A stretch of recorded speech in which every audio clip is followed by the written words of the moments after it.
Yan na po ang nangyayari sa ating simbahan. Amen. And I'm so glad na unti-unti po, you are stepping out into unknown. Amen.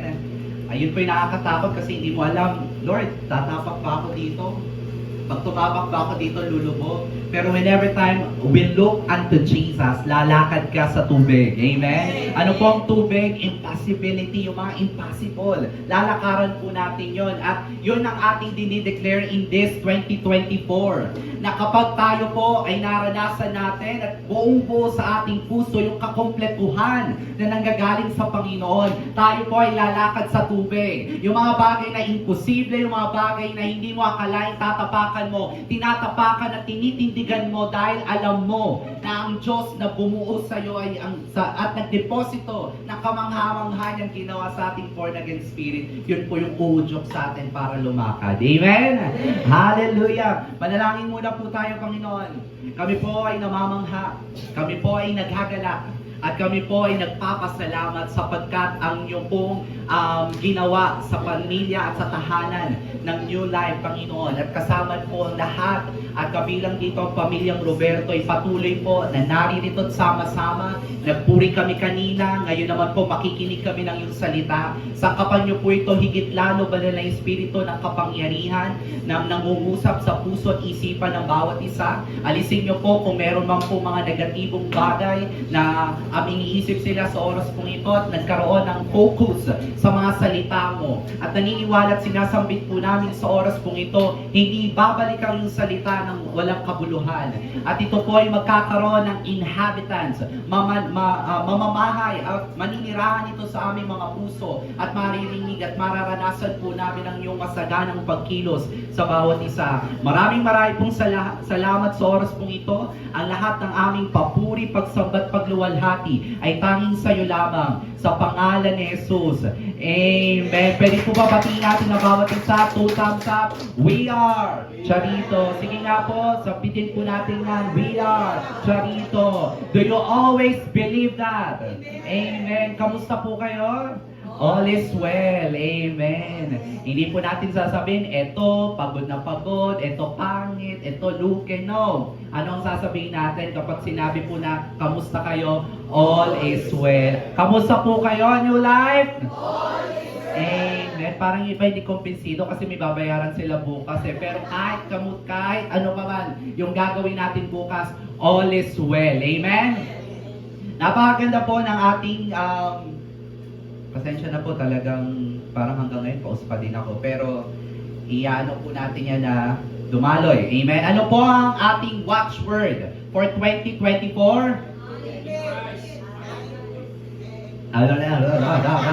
Amen. Magkasundo po tayo once for all. Pangatlong linggo na po natin sinasabi to. Okay. Ano po ang watchword natin for 2024? Hindi po ito yung watchword natin. Ba't po kasi mamaya pa po iyan. Ano pong watchword natin? Complete. Amen. Kahit yun na lang po. Complete. Complete in Christ I am complete. Amen. Sabay-sabay nga po tayo. Kailangan po, parang papahabain nyo pa yung series natin ng complete eh. Amen. O, sabay-sabay po tayo. Ano pong watchword natin for 2024? Complete in Christ I am complete. Amen. So yan po ang ating watchword, complete. Sa Tagalog po, kompleto. Amen. Walang kulang, walang sobra. Tayo ay kompleto sa Panginoon at punong-puno at nag-uumapaw pa. Yan po yung ating watchword. At para saan po yung watchword? Yan po ay handle. Amen. Di ba sa jeep, kapag walang handle, natutumba-tumba tayo? Ang watchword pong ginagawa niyan, handle mo yan. Na sa anumang lakbayin natin sa taong 2024, hindi ka matutumba. At yung handle na yun, mas matibay pa sa inuupuan natin ngayon. Amen? Kahit gaano ka kabigat, mas matibay pa yan sa inuupuan mo. Kasi ang ating handle ay si Jesu Cristo. Kaya ang challenge ko po, whenever time you will hear something na para sa'yo, itaas mo yung kamay mo.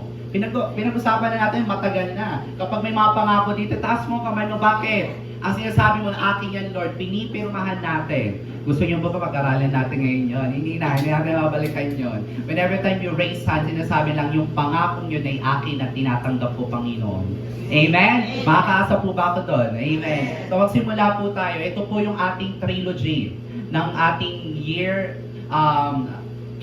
year kick-off message po natin, the year to complete. Last Sunday, diniscuss po natin yung completeness, embracing the abundance within. Amen? At napagpala po ba kayo ng mga mensaheng yun? Amen. Amen.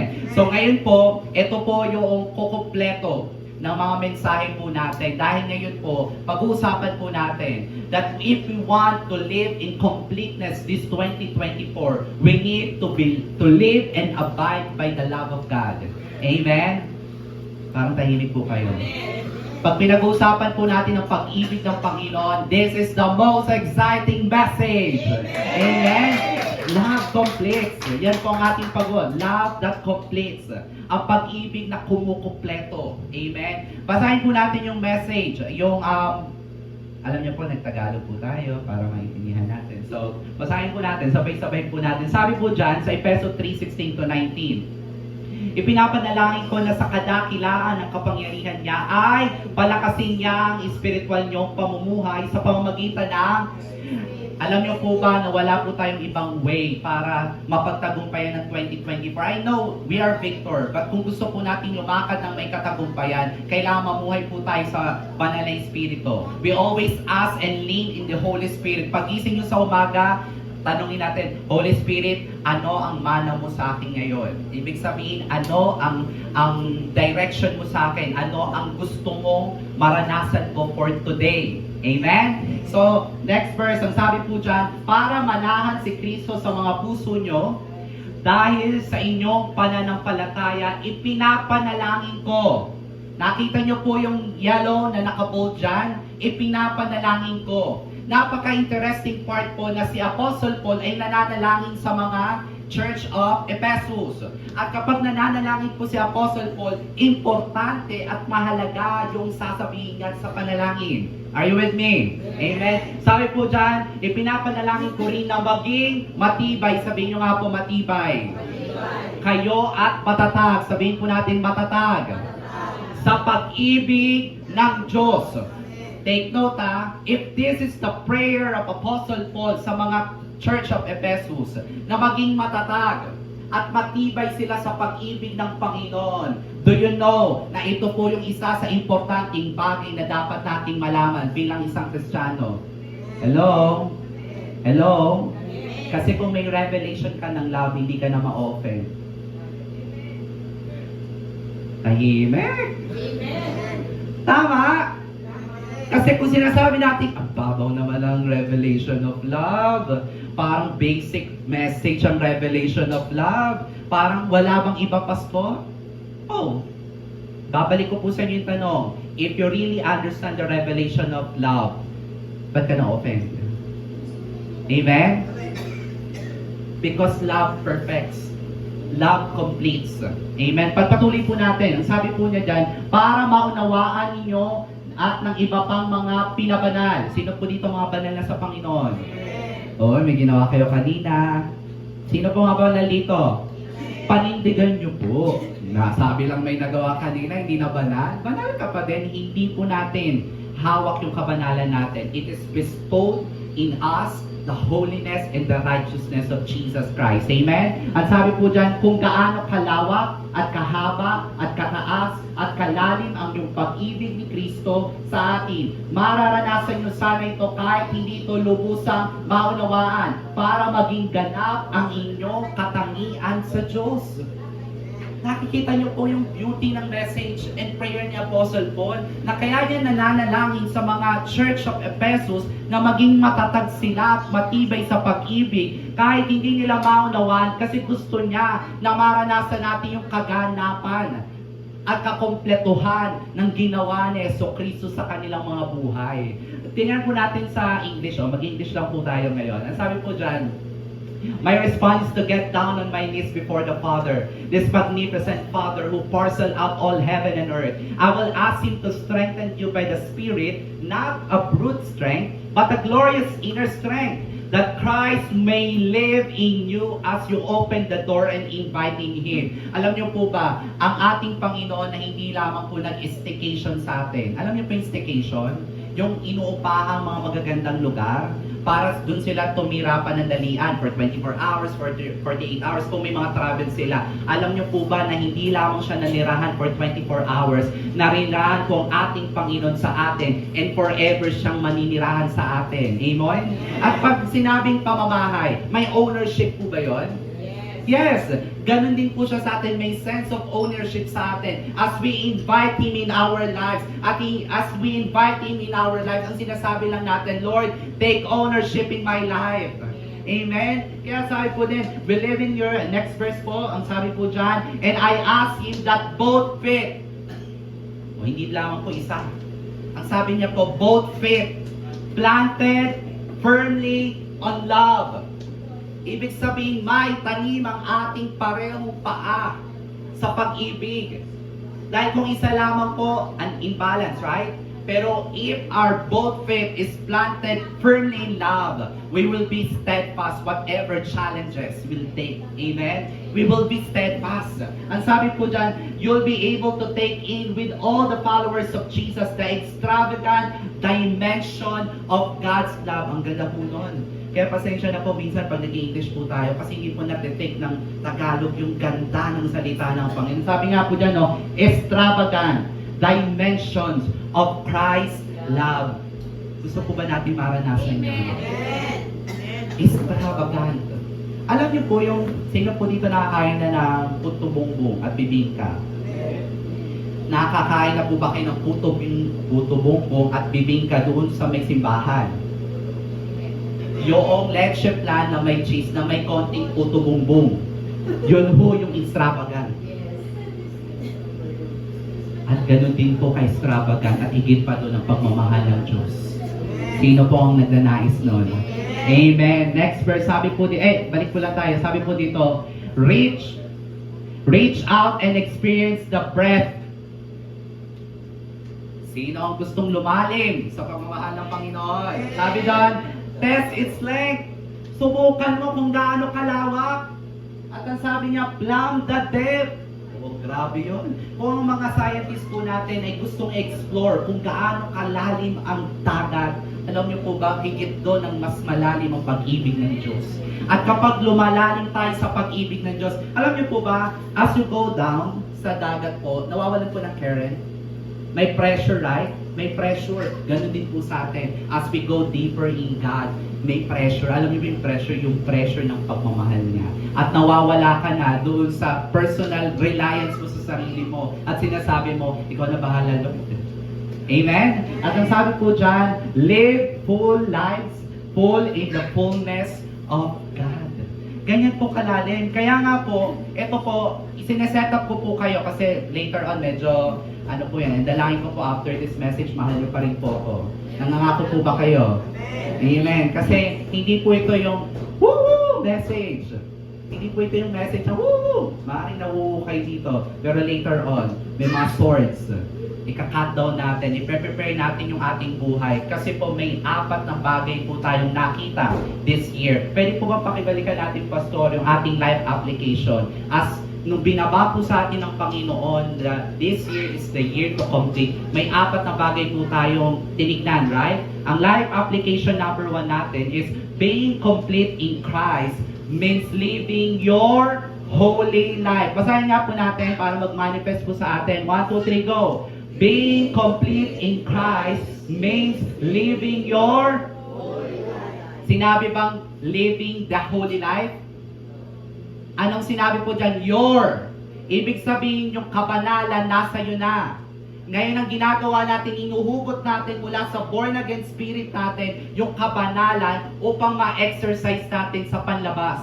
At yan po yung ating ituturo ngayon. Please give me 1 to 2 minutes po na ano ako dito sa atin.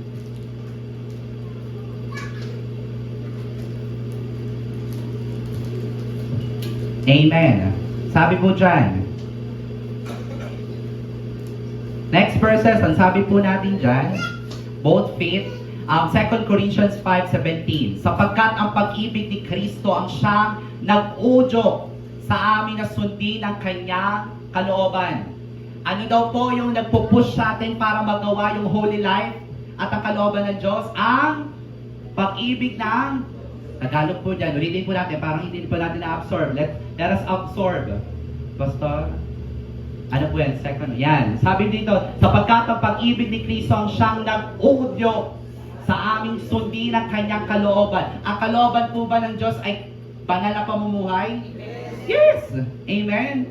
Yes! Ang galing no? Hindi yung effort natin para maging magpakabanal. Yung effort ni Kristo. At actually, we'll just lavish the love of Christ. At kapag punong-puno na tayo ng pag-ibig ni Kristo, hindi mo kayang pigilan ang sarili mong mamuhay sa kalooban ng Diyos. Amen. Kumbinsido kaming namatay si Kristo para sa lahat. Next verse, sabi po dyan. Sa 2 Corinthians, exit na natin yan. Sabi po dito sa Galatians 2:20, maganda po ito, Tagalog. Ako'y napako sa krus, nakasama ni Kristo, at hindi na ako ang nabubuhay, kundi si Kristo ang nabubuhay sa akin. At ang buhay na ikinabubuhay ko ngayon sa laman ay kinabubuhay ko sa pananampalataya. Ang pananampalataya na ito ay sa anak ng Diyos. Malinaw po yan. Yung faith na meron tayo ay hindi natin sariling faith. Sabihin nyo nga, hindi ko sariling faith to. Faith to ni Jesus. So ang tanong ko, perfecto po ba yung faith na nasa inyo? Malinaw po, magkalinawan tayo ngayon. Kailangan uuwi po kayo na may kasiguraduhan sa mga ipinangangaral natin dito. Ulitin po natin ang tanong. Kung ang pananampalatayang nasa atin ay pananampalatayang ni Jesus, perfecto po ba ang pananampalatayang ito? Amen po, right? So kaya natin yumanig ng mga bundok. Hello? Kaya natin yumanig ng mga bundok. Kasi perfecto yung ating pananampalataya. Hindi mo kakailanganin ng tulong ng pastor, ng mga ano mo. At kung sasabihin mo yung may nagawa ko kanina, hindi nga ikaw. Hello? Yung pananampalatayang meron ka ay pananampalataya ni Jesus. At sabi sa distilled version, I consider myself having died, and now I am enjoying my second existence. Kaya yung born again experience na meron tayo, hindi na yun yung dati nating pagkatao. Yung pinamumuhay natin ngayon, yan na yung bagong pagkataong ibinigay sa atin ni Jesus. At ang sabi niyan, which is simply Jesus using my body. Hello? When every time we go out there, let's use. At kaya natin sabihin, ito ang katawan ko, pinagagamit kayo sa Panginoon. Ano ang kalooban mo ngayon? Hello? This life is simply, sinasabi natin, Jesus using my body.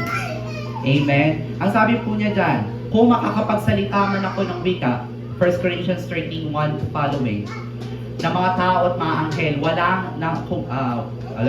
wala naman akong pag-ibig, ako'y nagiging isang maingay na pomyang o patingaw na umalingaw-ngaw. Next verse, sabi po dito, kung meron man akong kaloob ng propesiya at naunawaan ko ang lahat ng mga mahiwagang lahat ng kalaman at tanglayin ko man ang lahat ng pananampalataya upang makapagpalipat ako ng bundok. Ngunit, kung wala naman akong pag-ibig, ay walang kabuluhan. Alam niyo po, kung ipaparaphrase po natin dito, kahit anong gawin po natin dito, tuwing church, pumunta po kayo, lahat po ba dito naligo? Nag-effort po kayo, namasahe yung ilan sa atin, nagumising ng medyo maaga ng konti para makarating tayo ng 3 p.m. May effort, right? Kung lahat ng yan po, maging yung ginagawa kong pagpipreach ito, walang pag-ibig, walang kabuluhan. Kaya lang nagkakaroon ng kabuluhan ang ating ginagawa sa Panginoon kasi po may pag-ibig yung ginagawa natin. At alam niyo po bang kapag may pag-ibig dyan, kahit wala nakakita, sabihin na, mabawalis na ako dito. Kahit wala nakita niya na kumita ka. Sabihin natin 5,000, ano po, 10% ng 5,000. 500. Binigay ko, Lord, pero bukas bilan. Pero may pag-ibig ka. Madali ba? Mahirap? Madali. Kasi po yung kung tumutulong po sa atin, hindi po yung sarili natin lakas, kundi ang pag-ibig ng Diyos. Ang sabi pa po dito, kahit ipamigay ko, grabe po ito, pakinggan nyo po, basahin ko natin, kahit ipamigay ko pa ang lahat ng aking ari-arian at ibigay ko ang aking katawan upang sunugin. Grabe po yun. Sukdulan na po ba na isunugin na yung katawan mo para lang ipakita mo, Lord, mahal kita. Sukdulan na yan, right? Pero kung wala naman tayong pag-ibig, wala rin po yun. So kung isi-simplify po natin lahat ng gagawin po natin in and out in this church, kung hindi natin ilalagay yung pag-ibig ni Kristo doon at pag-ibig natin doon, walang kabuluhan. Amen? So I'm setting you up. I'm setting you up. Ang sabi po dito, 1 Corinthians 12:31, ngunit sikapin niyong makamtan ng mahalagang mga kaloob. Okay yon. Meron kang gift of teaching, preaching, o kung ano mang kaloob meron ka. At ngayon ay itinuturo ko sa inyo ang pinaka mabuti sa lahat. Kaso lang si Tagalog po, si FST, hindi niya binigkas kung ano yung pinakamabuting sa lahat. Next po, sa English, tignan natin. Sabi po dito, but earnestly desire and strive from the greater gifts, if acquiring them is going to be your goal. And yet, I will show you a still more excellent. Ibig sabihin, kahit gaano tayo kagaling sa ginagawa natin, ang sabi ni Apostle Paul, may mas higit pa dito. Amen? At ang sabi po dyan, one of the choicest graces and the highest of them all, kundi unselfish love. Hello? Unselfish love. Hello? Meron na po ba mga sword? May mga sword na po ba sa atin? Amen. Unselfish love. Ang sabi po dito, number 1, life application, being complete is loving others regardless. Sa Tagalog po, mamahalin mo ang iba kahit na. Hello? Mamahalin mo ang iba kahit na. Kahit na may ginawa sa akin yung kapon, kahit na. Kahit pinagsinungaling ako, kahit na. Kasi kung ibabalik natin, Pastor, doon sa naunang verse, sabi po sa 1 Corinthians, ang sabi po dyan, sige po. Sabi po dyan, 1 Corinthians 12, highest of them all, unselfish love. Amen? May tanong po ako sa inyo.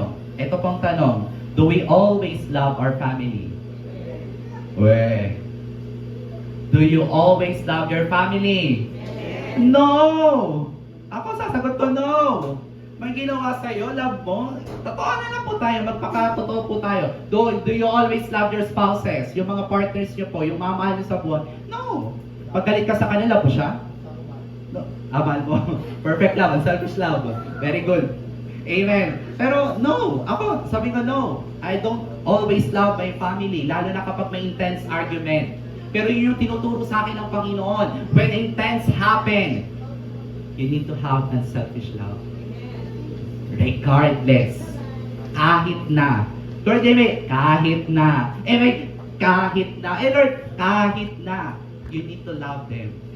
Kasi yun po yung sagradong sign na tayo po ay buo at kumpleto sa Panginoon. Narinig nyo na po ba yung pagbiro natin sa mga kaibigan natin? Kaganyan ugali niya kasi diyan mahal ng magulang niya. Diba? May mga ganun tayong pag naiinis ka na, no? Parang ibabala mo na yung pinaka-weapon mo na kaya ka ganyan, kaya masama ugali mo kasi hindi mahal. Pag sinabing hindi ka mahal ng magulang mo, parang sino pa magmamahal sa'yo, tama? So parang sukdulan na yon, right? So, ang sabi po dito, ito po yung word na sorry. Sino po dito kayang sabihin ng sorry na mabilisan? Sorry. Hindi po, tinatanong ko po kayo. Yes. Mabilisan nyo po bang nasasabi ang sorry? Yes. Wow, praise God. First game po, wala namang condemnation. Kung mabilisan po natin sinasabi, okay lang. Pero sometimes, ito pong word na ito ay napakahirap sampitin. Kasi, hindi naman tayo born out of yung selfish love, talaga umaapaw na sa atin. Kaya nga po ito ay proseso. At ang kailangan po nating maunawaan sa hapong ito, para magkaroon po tayo ng pagmamahal ng kahit na, kailangan po nating mapuno sa pag-ibig ng Diyos. Amen? Kasi walang panggagalingan yung unselfish love kapag hindi tayo punong-puno ng pag-ibig ng Diyos. Kasi doon lang tayo kumukuha. Hindi tayo makakapagbigay ng wala tayo. Kaya kailangan po every day of our life, We choose to listen by the Word of God. At by the Word of God na ating pong napapakinggan, hinuhugasan po itong ating pag-iisip, hinuhugasan ito yung mga motivasyon o motives natin ng mali, at hinuhugasan ito yung mga bagay na hindi kaaya-aya upang maging kompleto tayo sa Panginoon. Amen? Kaya po sabi po dito sa next verse natin sa Galatians 5:13, tinatawag ko kayo upang maging malaya. Sino po dito malaya na sa Panginoon? Amen. Mga kapatid, kaya lang, huwag naman ninyong gamitin ang inyong kalayaan upang pagbigyan ang hilig ng... Ulitin po natin, parang pinagpapawisan tayo. Amen. Sabi mo dito, kaya lang huwag naman natin gamitin ang inyong kalayaan upang pagbigyan ng hilig ng laman. We are family here, right? We are New Life. Tatanungin ko po kayo, sino po dito maligtas na? Taas po ang kamay. Sino po dito maligtas na? Alam niya, if ever ano mang mangyari sa kanya ngayon, sasama siya sa rapture o kung kahit mamatay siya, sa langit siya. Okay. Ang sumunod na tanong po, huwag nyo na po itaas. Hindi ko i-report.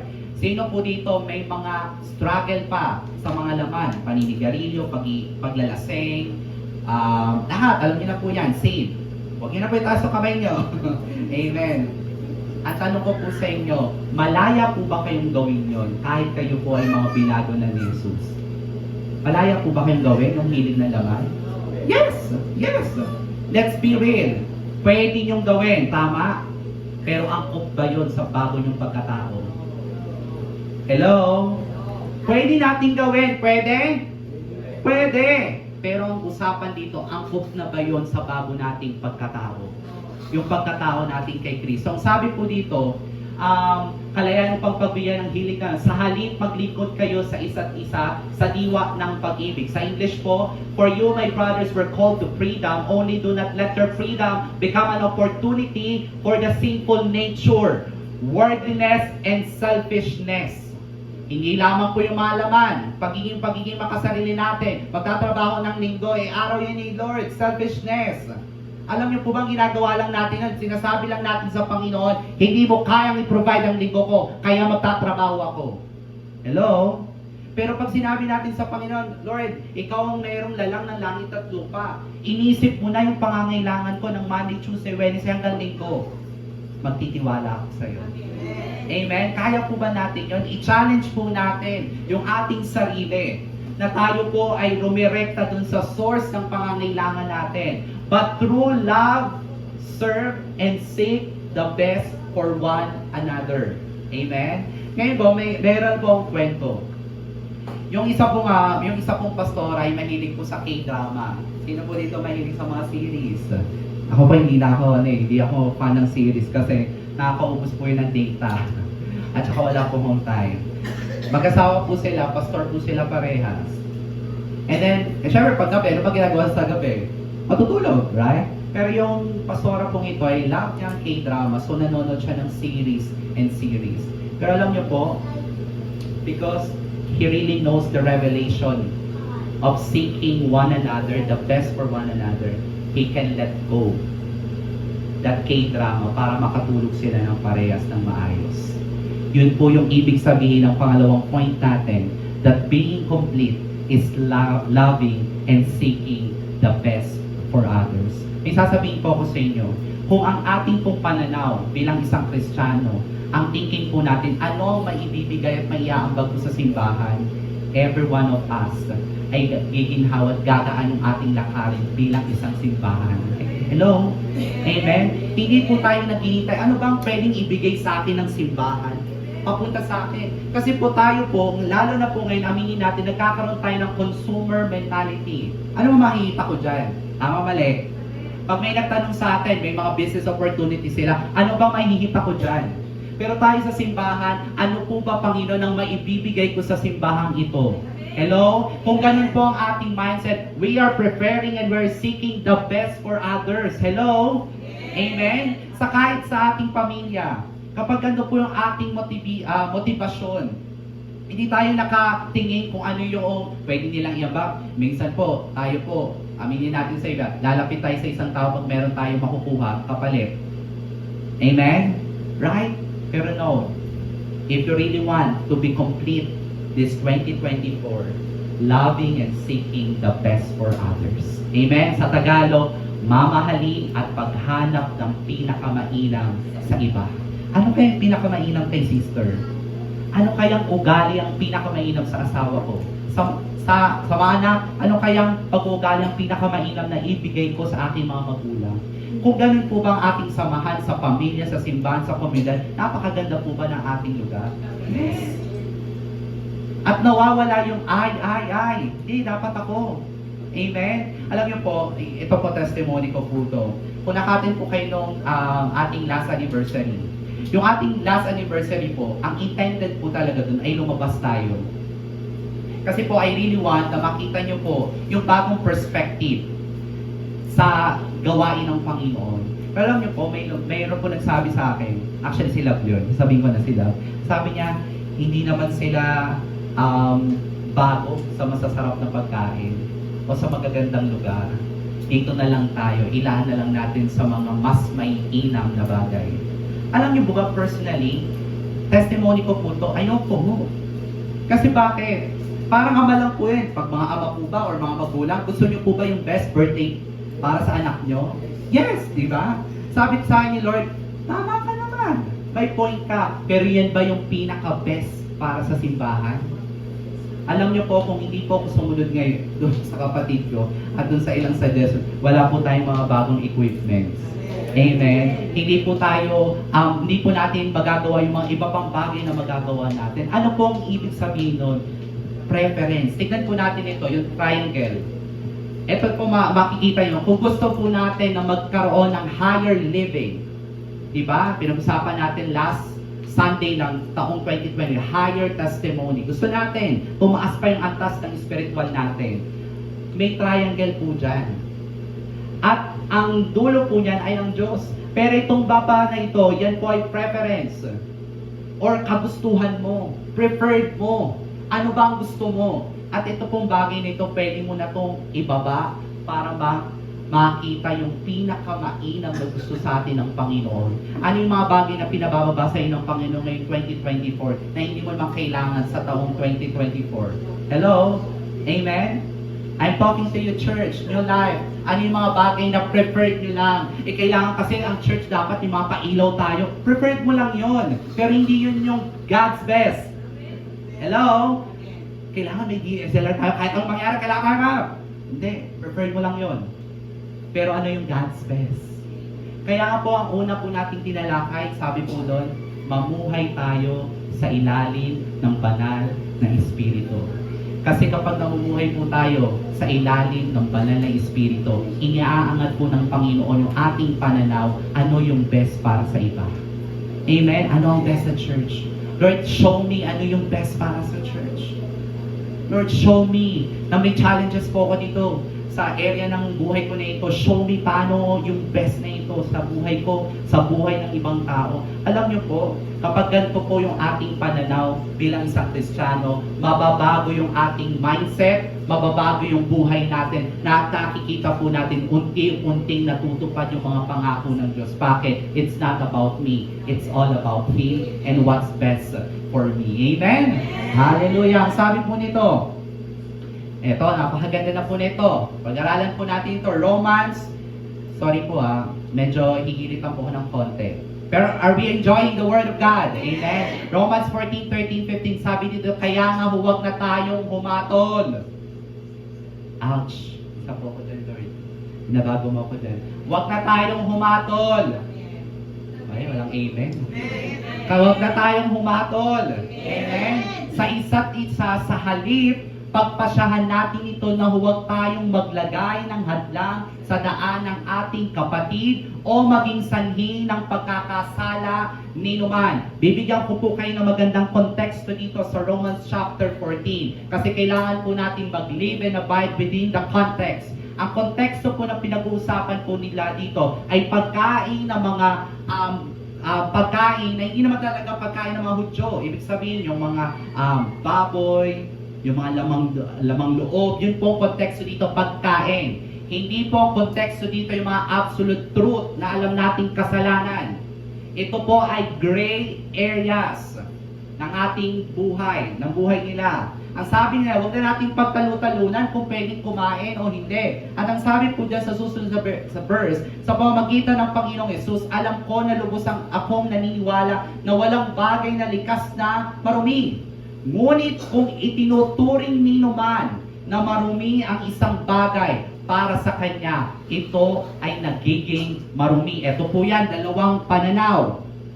Yung ibang, sabi ni Apostle Paul, malaya na kayong kainin ng mga yan. Malaya na, malinis na yan. Once na sanctify na yan, malinis na yan. Yung isang grupo ng Kristiyano, hindi kami kakain yan. We will stick in our preference. Yung isang grupo naman ng Kristiyano, yehey! Isaw! Dinuguan! Pwede na natin kainin kasi po sa mga Hudyo, bawal yun.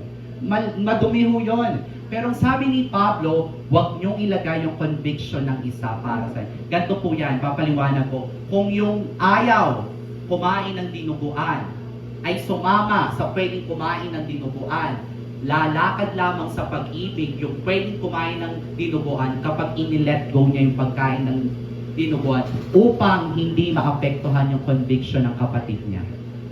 Yun po yung being unselfish. Amen? Kaya kung sabi po dyan, tingnan mo na po natin yung word na stumble. Kasi po, madalas po natin naririnig to sa church. Pastor, stumble ako sa'yo, hindi ka nakapolo. Hindi ka naka-jeans ka pa. Pastor, parang naka-hoodie ka ngayon. Ngayon, pag-usapan natin, ano ba talaga ang Greek word ng stumble? Ang sabi po dyan, Greek word po ito huwag na po tayo magtalo-talo kasi original translation po ito. Ang sabi po dyan, stumble. Sa Greek po niya like tayo, na ang ibig sabihin ay stumble, to fall, sin, trangesh. Ngayon, ito ang example. Kasi marami po din sa church, legalistic pa. Kung ako ba ay naka-jeans, for example now, ngayon hindi po, pero basically every Sunday minsan naka-jeans po ako. Kung ako po ba ay naka-jeans, at may isa po sa'yo sinabi niya, Pastor, hindi tama yun, dapat ang mga pastor hindi nag-jeans sa pag-preach, na-stumble ako sa'yo. Ibabalik ko po yung tanong, nagkasala ka ba dahil ako'y nag-jeans? At tanongin ko po kayo, kung nag-jeans po ba ako nagkasala siya? Hindi. Magkakasala siya kapag inilagay ko yung conviction sa kanya.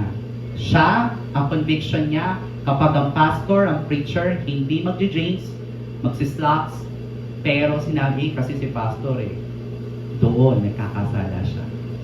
Kasi ang sinasabi mo dito, nagkukos ba yung ginagawa ng kapatiran natin upang magkasala tayo din? Hello? Hello? Amen? Kasi ang ginagawa po natin dito, pinalilinaw po natin yung pinaka-importante at yun po yung pag-ibig ng Diyos. Amen? We are building a culture na hindi po tayo naririto para magbuska. Yan. Nakikita niyo po? Hindi tayo bumubuo ng kultura dito sa simbahan na nagpupulisan tayo ng mga pwede at hindi natin pwedeng gawin. I wish I have more time sa discussion po natin ito kasi isa-isahin po natin pag-iinom. Wala naman po sinabi sa Bible na bawal uminom. Ano ang sinabi sa Bible? Huwag magpakalasing. Pero, if ikaw na sinasabi mong malaya ka na sa gawain yon at nag-cause ka, kasi hindi po natin makikita kung saan ka dadali ng isang baso at isang tagay. Hello? Kaya kung ikaw ay mahina sa pananampalataya, I suggest wag mong gawin. Pero may mga clearly na mga bagay na dapat hindi na talaga natin ginagawa. Nakalagay na sa pakete, makakasira na ating kalusugan. Ihip pa more. Cigarette pa more. Nakikita nyo ho? Pero kung ikaw, na malalim ka na sa Panginoon, pero ginagawa, sige, bahala ka, mauna ka sa heaven. Hello? Right? Hindi na tayo para dito sabihin, mali yan. Naririto tayo to prepare one another. Mali po ba ang homosexuality? Ay, sumagot po kayo. Kahit po naka-broadcast po ito, kailangan lang. Mali po ba ang homosexuality? Mali po ba ang immorality? Mali po ba ang pagsisinungaling? So, alam natin kung ano ang tama at mali, right? And if we preferred one another, nakikita po natin ano ba yung best sa Kanya. Kung gusto nyo uminom, hindi mo yung kay sapato nyo. Walang pumipigil. Pero ang tanong ko sa inyo, malilimitahan nyo ba ang sarili nyo na hindi kayo malasing? Kasi marami po nagsisimula sa patikim-tikim. Diba? At maraming nagsimula na sa patikim-tikim, nagkaroon na ng bunga, ng immoralidad. O, drunkenness, immorality. Tama, na double shot ka pa. Diba? Ang ginagawa lang po natin dito, mini-major natin yung major at mina-minor natin yung minor. At ang major thing dito, are we walking in love? Amen? If we walking in love, iwanan mo na yun. Ito po magandang verse. Tignan nga po natin, Pastor. Yun po muna tayo. Balik po muna tayo doon. Sabi po doon, we will not be united in preference. Preference po yan eh. Bawat simbahan po may kanya-kanyang preference. Hindi po tayo magkakasundo dito. But we need to be united in principle. Ano po ang prinsipyo natin? Ang kaligtasan natin ay kay Jesus lamang, sa biyaya lamang sa Dapat hindi tayo nagkatanong dito. At kung tayo man po ay may kalituhan, go to your pastor, go to us, papaliwanag po natin. At pag hindi nyo pa rin maintindihan, alam nyo po, pwede ko sabihin sa inyo, baka hindi po ito yung church nyo. Kasi we need to be united in principle kasi absolute po ito. Na pag sinabing kaligtasan ng kaligtasan na hindi nawawala. Pag nawawala yung kaligtasan mo at pinaliwanag na namin yung biblical truths at hindi ka pa rin naniniwala, you can go to other church, hindi po tayo masasaktan doon. Hello? Because we need to unite to be principle. But in preference, ano yung mga preference natin? Pastor, parang na-stumble ako, black yung curtain natin. Dapat parang pink dapat. Kasi kakamping po ako eh. You can lay it down for greater goods. Naunawaan niyo po yung ating pong tinatalakay dito. At nasabi po dyan, o sige, next verse, sabi po dyan, maari kong gawin ang lahat ng bagay. Maari ba? Yes. Ngunit hindi lahat ng bagay ay... Tatanungin ko po kayo, paglabas nyo dyan, pwede kayo manigarilyo? Sumagot po tayo, totohanan sagutan po tayo. Pwede ba kayo manigarilyo? Yes. Ang tanong, kapaki-pakinabang ba yun? So, aalisin ko. Hello? Yung pag-inom. Yung pag-inom po natin. Pwede ba natanggalin natin yon? Pwede, right? Kasi hindi naman din siya kapaki-pakinabang. Unang-una, gagastos ka pa, lilibre ka pa. Pero kung ikaw, question na lang naman eh, it's up to you. We will not say it is right or wrong. Kasi po, gray area po yun sa Bible. Pero alam niyo po, sasabihin ko, pag gray area, may confusion yan, right? Hindi mo ma-determine kung white or wag mo na lang gawin. Right? Kasi, ang sabi po dito, hindi ako magpapasakop sa kapangyarihan ng anuman. Hello? Kung ang paninigarilyo, pag-inom, pagsusugal, pambababae, panlalalaki, ay yun yung sumasakop sa iyo, hindi ka talaga tunay na malaya. Pero kapag kaya mong bitawan ng mga bagay na yun, then that's the time the real freedom of Jesus Christ dwells in you. Amen? Hello? Amen? So this completeness message na pinapakita sa atin ng Panginoon, na pangyayari po ito dahil ibinababa natin yung mga personal preferences natin sa buhay. Amen? Lumilinaw po ba? Lumilinaw po ba yung pagiging Kristiyano natin? Kasi alam niyo po ang desire ko ngayon, lahat po tayo hindi lamang po kayo, ako din, lahat tayo makita nating lumalakad tayo one by one sa kabanalan ng Panginoon. Hindi dahil mga Kristiyano tayo, kasi ikaw yon. Amen? Ang mga mga butterfly po, hindi niyo makikita sa trash can, right? Saan mo sila makikita? Sa magagandang bulaklak. Guess what? All of this na hindi po preferred sa inyo ng Panginoon, kaya nating i-let go para dun sa greater purposes ng buhay po natin. Amen? Ang sabi po dyan, pwede po ba pakapindot na lang po? Ang sabi po dyan, sapagkat walang kinalaman ng pagkain at pag-inom sa pagkahari ng Diyos, kundi ang pagiging matuwid, kahit yung pagtatatu, pag-usapan na natin yan, hindi po namin sasabihin masama o tama ang pagtatatu. Nasa iyo po. Kasi pag pinag-usapan natin yung old context ng pagtatatu, meron pong ibig sabihin yun eh. Ginagamit nila yung sign of witchcraft, sign o para i-praise si Satan. Pero kung ikaw, conviction mo, ano naman God is love naman okay lang. Pero sinasabi ko lang, ako, ang conviction ko sa sarili ko, hindi ako magpapatotoo. Pero hindi ko ilalagay yung conviction ko na yun sa'yo para mapanindigan ko yung conviction ko. It's up to you. Amen? Kung God is love naman yan, kung inilagay mo naman yung asawa mo dyan, kasi wala na naman talang burahan kapag may asawa ka, tama mali. Mag-amen po kayo doon. Amen? O pang forever yon, okay lang yun. Bahala ka. Pero hindi po ako o ang church nito yung magsasabing nung mga bagay na yon. Nung mga bagay po na yun hindi po yung mga absolute same. Yung mga sin na yun, mali po yun. Pero ito po yung mga gray areas na ito. Amen? Hindi po kami magsasabi, it's up to you. Ano ba ang conviction mo niyan? Alam niyo po, ang ginagawa lang po natin dito, habang tayo po'y pumupunta sa simbahan, habang tayo po'y nag-aaral ng salita ng Panginoon, habang tayo po'y nakikinig sa salita ng Diyos, yung mga bagay na lito tayo sa buhay, iniaayos po yan ng Panginoon upang maitumpak ang ating pamumuhay dun sa naaayon sa kalooban niya. Amen? Sabi po dito, sige, ang mapayapang pamumuhay, kagalakang dulot ng banal. Sige, last na po, bibilisan ko na po. Sige, skip na lang po natin yan. Last, third application po natin. Ang sabi po dito, being complete in Christ corrects out of love. Ang pagmamahal or tunay na kakumpletuhan ay nagtatama ayon sa pag-ibig. Ito po ang verse na yan. Tignan natin yung verse. Sabi po dyan, 2 Timothy, ang konteksto po nito, pastor.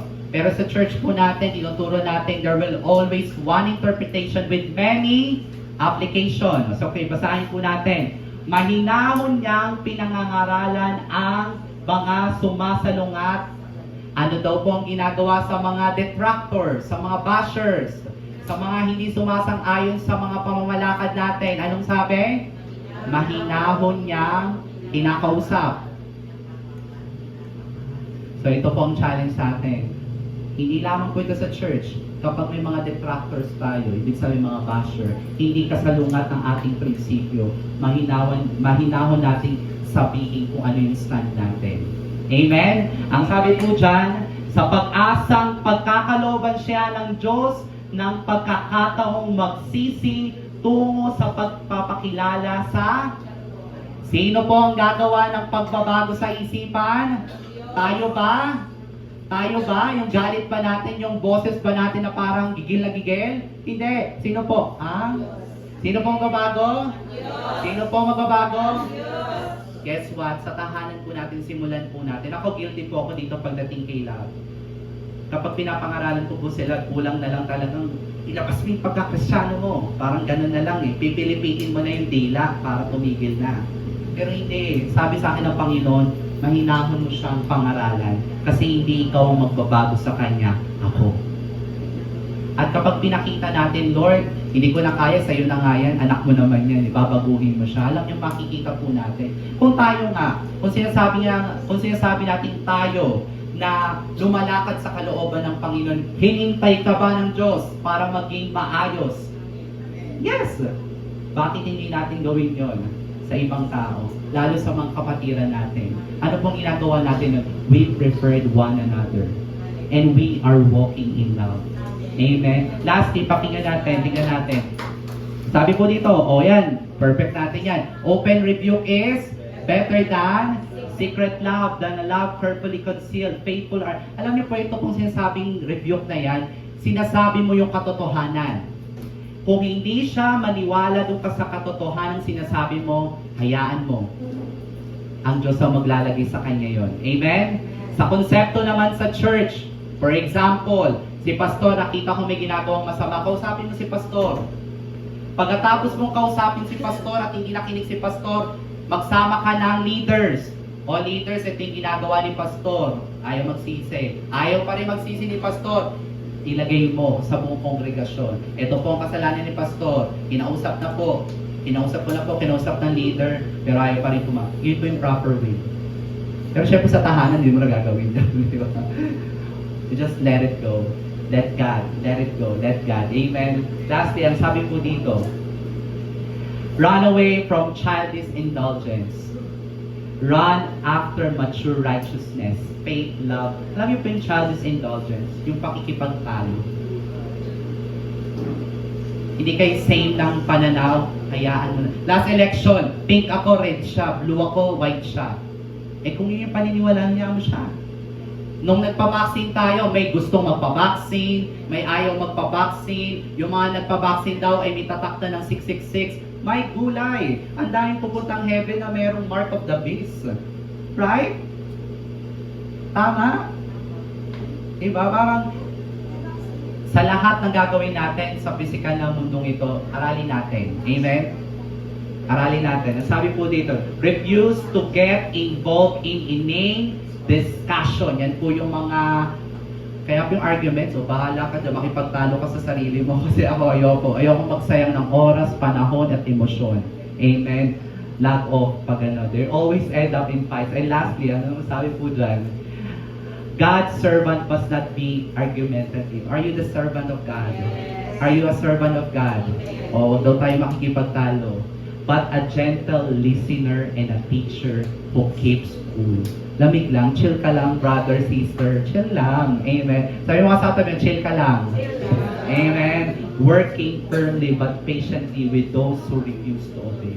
Amen. Yan po yung ating gagawin. Pwede po bang i-action natin to sa church whenever time may mga issue tayo? Sabihin natin, Pastor, na-stumble ako sa iyo. Parang hindi tama yung ano. Pag-usapan natin. Kung hindi ka nakikinig, okay lang, ipapanalangin na lang kita na maunawaan mo yung pinagagawa ng Panginoon. Pastor, bakit ganyan ang vision natin? O ito yung sagot. Hindi pa rin nakikinig, ipapanalangin na lang kita, sister. Amen? Kung ganun po ba, maayos po ang takbo ng ating simbahan? Yes. May aalis po ba sa atin? Wala. Kasi nakikita nila, we prepare the best things for others. Ano po ang big idea natin sa hapon po ito? Big idea po natin. Ano yan?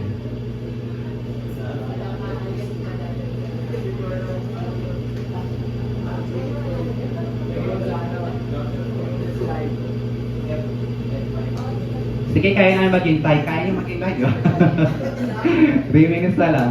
Tingnan natin. Ang big idea po natin. Talaga, live po kasi tayo. Live. Okay, ang big idea po natin ay in Christ. Basahin po natin na sabay-sabay po tayo. Big idea po natin, in Christ, completeness happen when we walk and embrace God's love.